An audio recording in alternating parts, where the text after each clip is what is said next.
TMC की निर्मम सरकार में सिर्फ और सिर्फ घुसपैठियों की फैक्ट्री फली फूली है। हमारा लड़ाई खाली बीजेपी का साथ नहीं है, बंगाल को जलाने आया है। भाजपा सरकार बनाएंगे, बंगाल को घुसपैठिया मुक्त कराएंगे। 60 वर्ष का तमन्ना आज हमारा दिल में है, देखते हैं जोर किसका बाजुए का दिल है।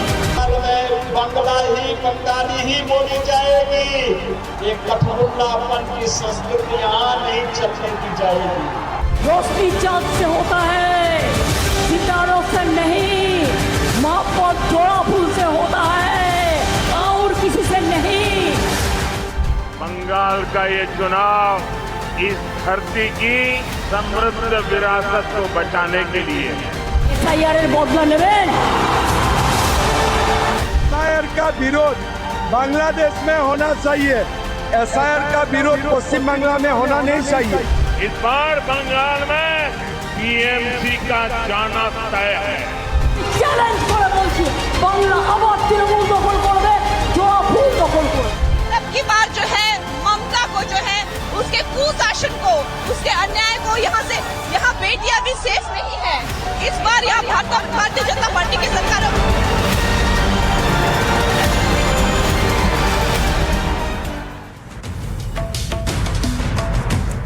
तो पश्चिम बंगाल में पहले चरण का प्रचार खत्म हो गया है, लेकिन इस चुनाव में जो पश्चिम बंगाल के लिए एम फैक्टर है वो बड़ा महत्वपूर्ण है। एम यानी कि मोदी, एम यानी कि ममता भी। अब मोदी वर्सेस ममता का चुनाव की लड़ाई तो आपने झालमुड़ी पर भी देखी है, लेकिन इसी के साथ साथ मुसलमान और महिला वोटर ये भी उतने ही महत्वपूर्ण है पश्चिम बंगाल में। और इसीलिए महिला वोटर को साधने आज योगी आदित्यनाथ यूपी में सड़क पर पदयात्रा कर रहे थे, तो वहीं दूसरी तरफ मुसलमान वोट को लेकर ममता बनर्जी लगातार असदुद्दीन ओवैसी और हुमायूं कबीर पर हमलावर रही है।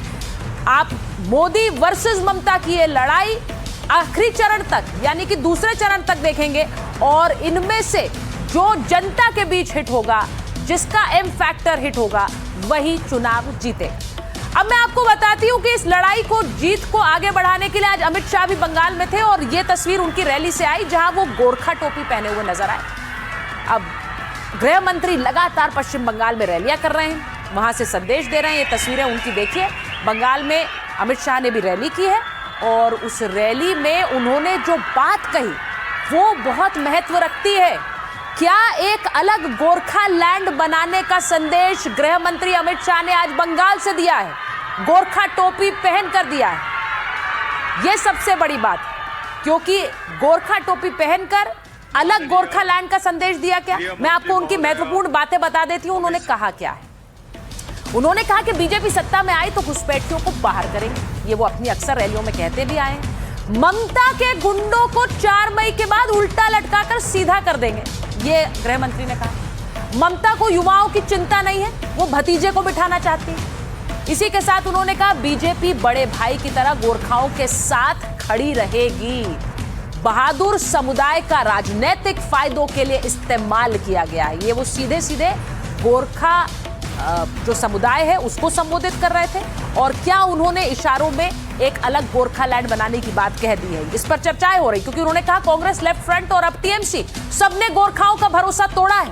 केंद्र सरकार ने बातचीत का दरवाजा खोला, दीदी ने रुकावट डाल दी। उन्होंने इसका ठीकरा ममता बनर्जी पर फोड़ा है। उन्होंने कहा ममता नहीं चाहती है कि गोरखाओं को वो सम्मान मिले जिसके वो हकदार हैं। बीजेपी गोरखाओं से सिर्फ वादे नहीं करेगी, हम ठोस नतीजे देंगे। तो वो ठोस नतीजा क्या होगा? उन्होंने कहा सरकार बनी, अगर बीजेपी की सरकार बनी तो 6 महीने के अंदर गोरखा समस्या का समाधान कर देंगे। तो ये बहुत बड़ा संदेश आज गृह मंत्री ने दिया, जरा सुनिए। बंगाल की सरकार भाजपा की बनते ही 6 माह में हर गोरखा के मुंह पर संतोष वाली हंसी हो, ऐसा समाधान हम निकाल लेंगे।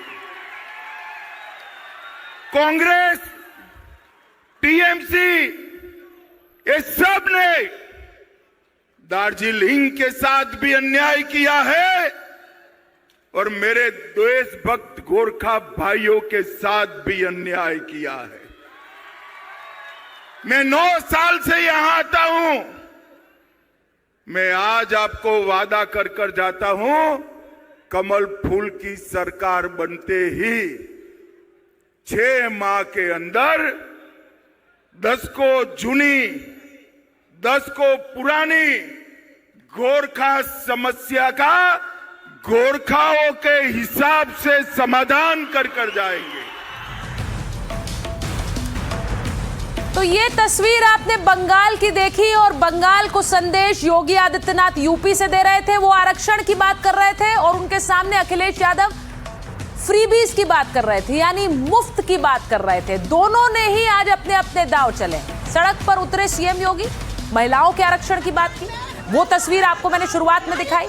महिला आरक्षण की बात योगी आदित्यनाथ करने आज अपने डेप्यूटीज के साथ उतरे थे। अब ये तस्वीर इसलिए जरूरी है क्योंकि अखिलेश यादव अक्सर कहते हैं कि योगी और उनके डिप्टीज के बीच जो 36 का आंकड़ा है, तो आज उस वाले आरोप पर भी एक तरह से जवाब मिल गया जब योगी आदित्यनाथ सड़कों पर थे और उनके दोनों उप मुख्यमंत्री साथ में चल रहे थे और वहां से उन्होंने संदेश क्या दिया, जरा ये सुनिए।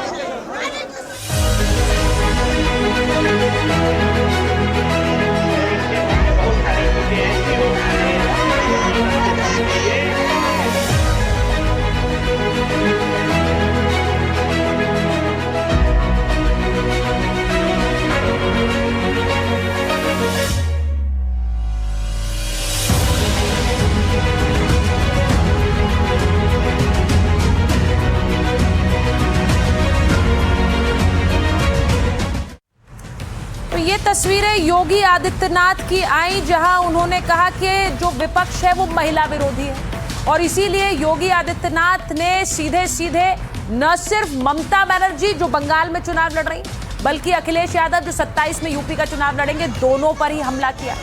अब महिला आरक्षण पर मार्च को लेकर योगी और अखिलेश दोनों ने एक दूसरे पर निशाना साधा है, जरा सुनिए। ये कांग्रेस हो या समाजवादी पार्टी, इनका चेहरा और लोकतांत्रिक है, इनके कृत्य महिला विरोधी है। इनके सामने प्रधानमंत्री मोदी जी ने जो विकल्प दिया था अपनी महिला विरोधी छवि को समाप्त करने के लिए, उसका इन्होंने नाजायज दुरुपयोग करने का प्रयास किया है। और आज इसीलिए देश भर में आधी आबादी कांग्रेस और उनके सहयोगी दलों के महिला विरोधी आचरण के खिलाफ सड़कों पर आंदोलन कर रहा है। सुना है कि पदयात्रा हो रही थी लखनऊ में और इतनी भीषण गर्मी में कोई काला चश्मा नहीं लगाया था और ये जो पदयात्रा थी वो प्रैक्टिस है कि विपक्ष में ऐसे ही आंदोलन करना पड़ेगा इनको। ये पहली सरकार है जो सरकार में रह करके विपक्ष की प्रैक्टिस कर रही है। तो अखिलेश यादव कह रहे हैं सरकार में रहकर विपक्ष की प्रैक्टिस कर रहे हैं योगी आदित्यनाथ। तो ये तस्वीर तो आज यूपी में घटी, लेकिन यूपी में आज अखिलेश यादव 2027 का फ्री वाला दांव भी खेलते नजर आए। अब आपको दिखाती हूं वो कैसे, उन्होंने आज क्या क्या कहा और क्या घोषणाएं की। अखिलेश यादव कह रहे हैं कि अगर उनकी सरकार बन गई 2027 में तो 300 यूनिट बिजली फ्री देंगे, महिलाओं को सालाना 40,000 की पेंशन देंगे। अब ये देखिए, पिछले कई चुनावों से आपने देखा ये फ्रीबीज वाला दांव फिर आ गया। अखिलेश यादव ने कहा सालाना 40,000 पेंशन देंगे, प्राइमरी शिक्षा को अच्छा किया जाएगा, फ्री किताबें, फ्री खाना और फ्री बैग्स मिलेंगे। अखिलेश यादव ने यह भी कहा कि स्मार्ट मीटर के नाम पर बिजली की ठगी हो रही। बीजेपी के बिजली मीटर ईवीएम की तरह हो गए हैं, हेरा फेरी करते हैं। महंगी बिजली बीजेपी का कनेक्शन सत्ता से काट देगी। तो अखिलेश यादव का जो बम्पर चुनावी ऑफर है उसमें सीधे सीधे बीजेपी का कनेक्शन काटने की भी बात कही गई। उन्होंने कहा बिजली इतनी महंगी कर दी कि बीजेपी का कनेक्शन सत्ता से अपने आप ही कटने वाला है। तो ये बीजेपी की, ये यूपी के चुनाव की बात हुई और यूपी के चुनाव के लिए अखिलेश